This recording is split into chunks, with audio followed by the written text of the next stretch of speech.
pessoal, eu sou o Carlos Caçaú. Nesse momento eu tô aqui em Marrakech, no Marrocos, e eu dei a sorte de encontrar pela segunda vez em um período de mais ou menos um mês. Menos que isso. Menos que isso, o Kainan do... Qual o nome do seu Instagram mesmo? Kainan.ito. Kainan.ito. Ito é o seu sobrenome? Sim, da parte japonesa. Japonês? Sim. Essa cara de índio aí? Algumas pessoas você conhece lá do nipônico. O Kainan, ele tá há 3 anos já viajando pelo continente africano, pegando ônibus, carona, enfim, de todas as maneiras que não incluem transporte aéreo. E a gente se encontrou primeiro em Lisboa, passamos um tempinho lá, uns 2 dias juntos, trocando ideia. E agora estamos aqui em Marrakech, nos reencontramos, onde ele vai começar uma nova jornada solo. Exato. Uma nova aventura longa aí. E eu queria que o pessoal conhecesse um pouco mais do seu trabalho, cara, porque a sua história realmente de viagem é muito fascinante. E muita gente me botou em contato com você, queria que eu te conhecesse de qualquer forma. Pô. E fico feliz de você estar aqui pra gente poder trocar essa ideia. Que massa. Se apresenta um pouquinho, pessoal. Durante 3 anos eu fiz uma travessia desde a África do Sul até o Egito. A minha história, resumidamente, foi... Eu vim para a África do Sul para aprender inglês. Eu não sabia falar, o meu nível era muito básico. E nesse meio tempo, estudando inglês, eu consegui encontrar meio de trabalhar. E ilegalmente, não oficialmente pela escola. Então os trabalhos foram fazer hiking com os alunos, Guiar o pessoal. guiar a galera para as montanhas. Comecei a encontrar alojamento para os estudantes fora das empresas que cobravam um preço absurdo. Então a galera conseguia me pagar. E nesse meio tempo, comecei a me descobrir, comecei a gostar de aprender inglês, comecei a ganhar uma grana com isso. E eu falei, bem, não tenho motivos para voltar para o Brasil. Certo. Por que não continuar?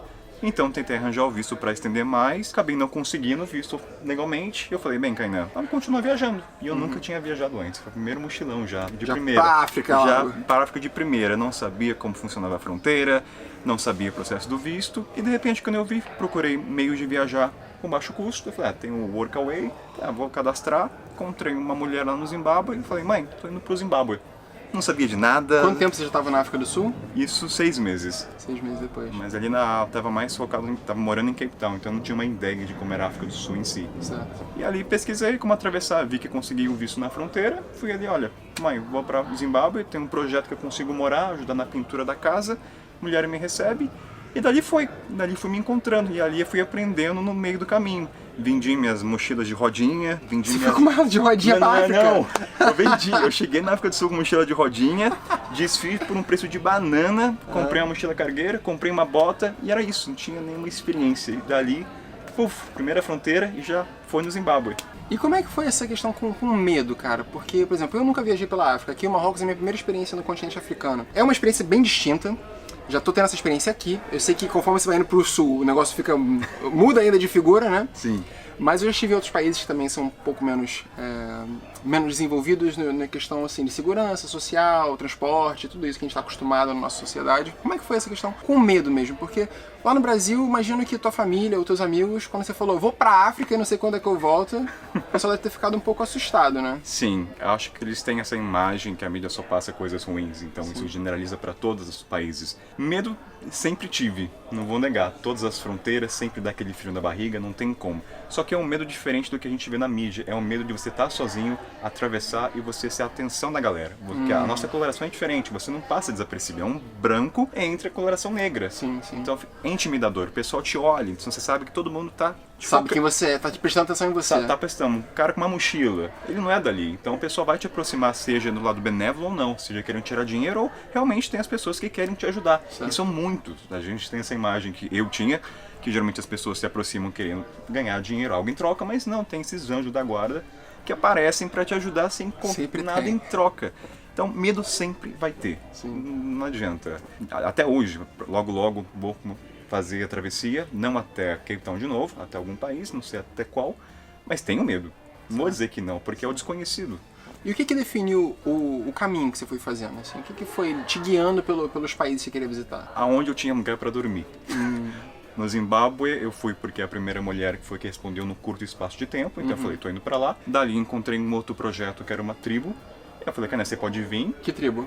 Era a tribo Ondovulu, que fica próximo das dunas Victoria Falls. Lá foi a primeira experiência tribal de trabalhar com plantação de milho, abater animal, Caramba, cara. carregar tora, começar a aprender a carregar balde na cabeça. Hoje pode dizer que eu sei carregar assim as duas mãos, uma coisa que eu tenho orgulho. Falar, pô, sei carregar Mas foi um longo... Habilidade pra vida, né? É vida, cara. Aprenda a carregar balde sem as mãos, que é uma utilidade incrível. Então o caminho foi decidindo quando eu tinha lugar pra ir. Aí do Zimbábue eu tinha um projeto na Zâmbia, porque eu ficava o tempo que o visto me permitia, e quando estava próximo de acabar, bem, Kainan, pra onde eu vou? Porque eu não podia gastar a grana pra ficar um mês em hostel, era impossível. Certo. Então na Zâmbia tinha um projeto, e lá então pra onde eu ia. Às vezes eu poderia ter ido pra Namíbia, Botsuana, mas não tinha projeto no momento. Eu poderia ter feito a curva ali pro lado leste, mas não. São os projetos que apareceram e ele... Foi ditando o caminho. Foi ditando o caminho. Pra mim foi a mesma coisa. Quando eu fui fazendo a minha viagem, eu também não tinha nenhum plano marcado, não tinha um país específico que eu queria visitar, mas as oportunidades iam surgindo e eu ia me adaptando. Eu falei assim, agora eu vou pra lá, agora eu vou pra cá. E às vezes calha que uma rota não faz sentido, você tem que ir pra lá e voltar, e assim ia. Às vezes eu falo, cara, você tem que ir pro norte. Mas daí apareceu um projeto no sul. Sim. Vou pro sul, aí tem o norte, vou pro norte, não interessa. Se tem um lugar que pode te acolher, é pra lá onde eu ia. E o que você aprendeu, assim, o que você acha que te transformou nesse período? O Kainan de antes e o Kainan de agora, nessa experiência, assim... Eu acho que a viagem ela tem um grande potencial, um enorme potencial de te mostrar que você pode confiar na vida, sabe? Que as coisas vão se ajeitar, as coisas vão se encaixar da maneira como tem que ser. O que você viveu desse tipo de experiência e que te transformou? Acho que a primeira coisa mais impactante é você começa a ter gratidão por pequenas coisas. Quando tiram de você, então você começa a ver com outros olhos. A primeira coisa é a questão do pai e mãe. Eu tenho uma relação boa com eles, só que quando você fica muito tempo longe, você começa a sentir como se fosse uma perda de fato. Certo. Não está fisicamente presente. Então eu comecei a chorar muito sozinho. As emoções começaram a se aflorar. Certo. Eu sempre fui um cara muito frio. E como as coisas eram muito intensas, você está sozinho, o choro vem e aquele choro de cura. Você começa a falar, caramba, quem sou eu? Então é a parte de se redescobrir, que é a parte mais dolorida. E nisso vem a questão de gratidão, você começa a apreciar a comida que você tem. Você vê que nós brasileiros, na minha realidade, a variação de comida é extensa. No caso deles eram 3 ou 4 ao ano, então você começa... Variações de comida? É sempre do mesmo quase toda semana. Então quando era uma carne, era no final de semana. Então qualquer bolachinha, um cookie para uma criança lá já era uma coisa, uau, é uma sobremesa. Caramba. Então você começa a parar de reclamar. Você pode até ficar cansado de alguns momentos, mas reclamar é uma coisa que vai se extinguindo. Até a questão de desperdiçar comida.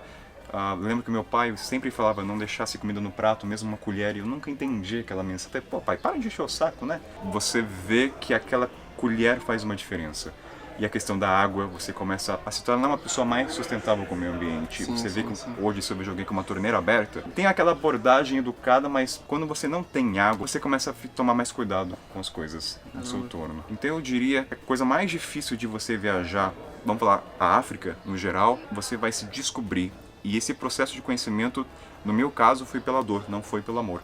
Gostaria de falar que foi tudo pelo amor, aprendi, mas não foi. Foi pela dor, foi passando perrengue, foi sabendo tirar vida de animal para prover carne para a família. E para interagir também, né? Entender, sentir parte da comunidade. Eu falo pra galera, mesmo que você seja vegetariano, se você estiver nessa realidade africana, mate uma galinha para você saber flexível, a sensação. Não é fácil. Eu chorei a primeira vez que eu matei minha primeira galinha e não consegui comer. Não conseguiu comer? Não. Tu matou e não comeu? Não, a família comeu, mas eu fiquei triste. Eu falei, cara, eu tinha um apego pela galinha. Aquela galinha morava lá. Eu tenho uma foto dela.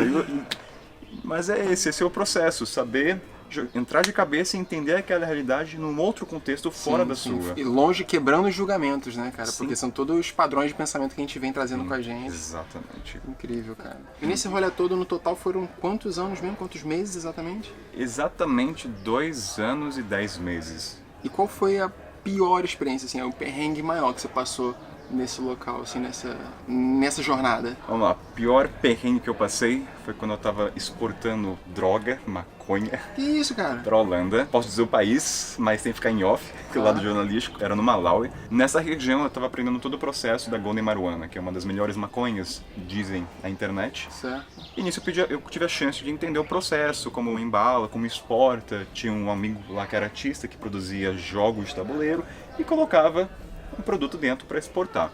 Quando eu estava nessa plantação, eu fiquei 2 semanas, praticamente isso, e eu estava no meio da montanha isolado, não tinha ninguém, era o único branco e junto trabalhando com senhores, idosos. O que acabou acontecendo? É uma área isolada, a notícia chegou na redondeza, tem um branco na plantação de maconha. Certo. Certo dia... Virou atração turística. Virei atração notícia da região, tem um branco lá. Chegou um dia, 2 policiais vieram até mim, falei, vem com a gente. Eu falei, fudeu, é hoje que eu vou ser preso e não sei o que vai acontecer. Malawi. No Malawi. Levaram pra delegacia, fiquei lá na cela, interrogando naquele inglês bem esdrúxulo, sem entender muita coisa. Tem que aprender a mentir na África, aprenda, quebra esse conceito de falar a verdade. Na hora, quando ele perguntou o que eu fazia, eu falei, olha, eu sou biólogo estudando a planta para medicina alternativa. Mas alguém te deu essa orientação de você falar isso ou veio na hora, assim? Isso eu aprendi porque eu já fui preso outras vezes na fronteira do Zimbábue quando eu coloquei jornalista. Quando eu nunca tinha atravessado, na minha inocência, daí dali o próprio policial falou, garoto, na próxima vez não coloque que você é jornalista. Invente que você é professor. Então dali, na hora, veio a única coisa lógica entre maconha e tá lá. Aí o cara aceitou, mas fiquei na cela. Daí eu falei, bem, tô ferrado, não tem ninguém pra me ajudar, o pessoal não fala inglês, vou ficar numa cela. No Malawi. No Malawi, sem ninguém falar. E eu não podia colocar o meu amigo em problema e eu fiquei quieto. Acabou que uma coincidência aconteceu, chega o meu host na delegacia, que já estava a quase 30 quilômetros de onde eu deveria estar. Ele me olha e fala, Kainan, o que você tá fazendo aqui, cara? Você tá lá na plantação. Daí eu falei, fulano, eles me pegaram lá, me trouxeram. Quando os policiais viram que ele me conhecia, falou, você conhece esse garoto? Eu falei, conheço, ele tá com a gente. Pô, isso era um workaway? Foi através de uma ramificação, mas indiretamente foi pelo workaway. Certo. Foi 3 pirâmides aí até chegar esse cara. Certo. E quando os policiais viram que esse cara era amigo, pô, por que você não falou que era seu amigo? Vai embora, vai, tchau, tchau, tchau. Eu falei, o que tá acontecendo aqui? Olha, o meu amigo foi na delegacia para levar maconha pros policiais. Então eles me pegaram porque acharam que eu era um espião querendo reportar o comércio local do país. Só que durante aquelas 6 horas, deu um medo do cagaço. Imagina, então, hoje eu dou risada da situação, mas na hora não foi engraçado. Então eu falo, já fui preso acho que 4 vezes, mas dessa foi a que eu fiquei mais tenso porque eu estava envolvido com uma coisa legal. Só que eu estava tentando entender a realidade. Então, ser preso na África é uma coisa que todo mundo passa. Se prepare para isso. Pô, que isso. Não dá um aviso desse não, gente. Calma, tá? Pode viajar por onde vocês quiserem ir. Coincidências vão acontecer, boas ou ruins, mas vão sempre trazer algum aprendizado. Sempre, né? sempre vai aprender alguma coisa, mesmo nas piores circunstâncias. Mesmo preso no Malawi. Mas, Kainan, essa viagem que você fez, você nunca tinha feito uma viagem sozinho antes e você nunca tinha feito uma viagem pro exterior. Você começou pela África do Sul, que muita gente sabe que acredita ser perigoso, tem alguns lugares que é perigoso, tipo Joanesburgo, alguns lugares é mais perigoso. Como foi pra você dar esse passo na sua vida, sabe? Porque tem muita pessoa que acompanha aqui o projeto que nunca viajou sozinho, e eu vivo falando aqui nos vídeos que, galera, faz uma viagem sozinho, pelo menos uma vez na vida, nem que seja dentro do seu país, em algum lugar, mas a experiência de você se jogar, de fato, e seja lá o que vai acontecer, ela é tão recompensadora, mas precisa ter muita coragem. Eu gosto de falar que a coragem é a chave para a liberdade. Mas como é que foi esse processo para você encontrar essa coragem dentro de você e aceitar esse processo? A coragem naquele momento é que eu estava no processo de... Eu tinha encontrado uma felicidade que eu nunca havia sentido antes. Eu estava me sentindo acolhido pela comunidade da escola, eu estava levando os alunos para fazer hike, eu tinha um propósito de ficar ali. Porque você foi para a África do Sul para estudar inglês? Sim, e tinha um período para voltar em 6 meses. E tinha passagem de volta? Tinha. O motivo principal naquele momento era não voltar à realidade brasileira. Não vou ser hipócrita em falar que eu estava planejando. Meu objetivo era voltar, sair da África do Sul, voltar e conseguir um visto de novo. Só que no meio do caminho, a motivação foi se modificando.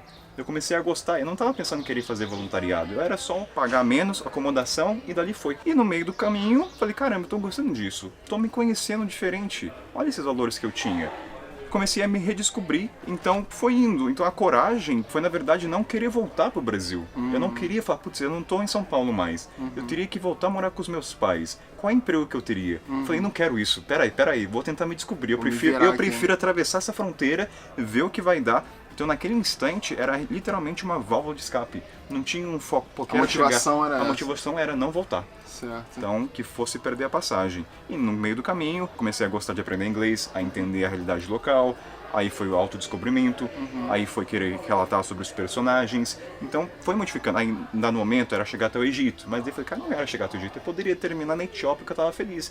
Então vai sempre se modificando o propósito da viagem. E ao longo da viagem, como é que você fez pra bancar isso tudo? Porque mesmo fazendo voluntariado e tendo uns custos baixos, né, você acaba tendo um custozinho aqui e acolá. Sim. Você trabalhou online, você fez alguma coisa assim? Eu fiz bastante dinheiro na África do Sul com esse hiking. Trabalho com locução e... A voz do rapaz. A voz. E junto com os meus pais. A gente trabalha com festivais, então dá pra agariar. Dá pra você trabalhar online? Dá pra trabalhar online e ter o mínimo aí pra continuar viajando. Certo. E a locução também era um trabalho online também? A locução eu já fazia antes, e nisso eu conseguia fazer via distância. Massa. Hoje, o que você está fazendo? Hoje, 3 coisas. Podcast, Massa, como é que é o nome? Mochileiro Sem Pauta. Legal. É você sozinho? Não, faço com o Richard, que é o Vida de Mochila. Massa. No meio do caminho também da viagem, pô, podcast, vamos fazer junto? Fizemos Irado. junto, lançamos e agora... E nem se conhecem pessoalmente? Não, já legal, nos falamos que há legal. muito tempo. E agora a gente quer falar sobre mochileiro, forma de viajar, as histórias. A outra tem um site, ao qual escrevo histórias ou crônicas sobre Legal. pessoas. Qual o nome do site? É Norteando ao Sul. Uhum. E outro projeto, acho que por agora são esses dois. Outras coisas em paralelo, mas que não tá tão atrelado a mochilão, a mais coisas, Certo. outra parte da Massa, vida. galera, vai ficar tudo aqui embaixo na descrição. Se vocês não conhecem o trabalho do Kainan, vale a pena conferir. O cara escreve bem demais. E o podcast, eu confesso que ainda não escutei, mas vou escutar essa semana. Porque você me apresentou hoje, na verdade, do podcast que ele lançou agora, né? Então, enfim, essa semana que eu vou escutar. Mas, cara, gratidão por esse tempo. Eu que agradeço. Valeu pelo Prazerzaço papo. te conhecer. Pessoal, segue o Kainan lá no Instagram, dá uma olhada no material dele aqui embaixo na descrição. E também se inscreve lá no podcast dele, que com certeza vai ter muita história boa pra contar aí. E eu espero que eu apareça lá também, em algum momento, pra gente trocar ideia lá também. Vai. Beleza?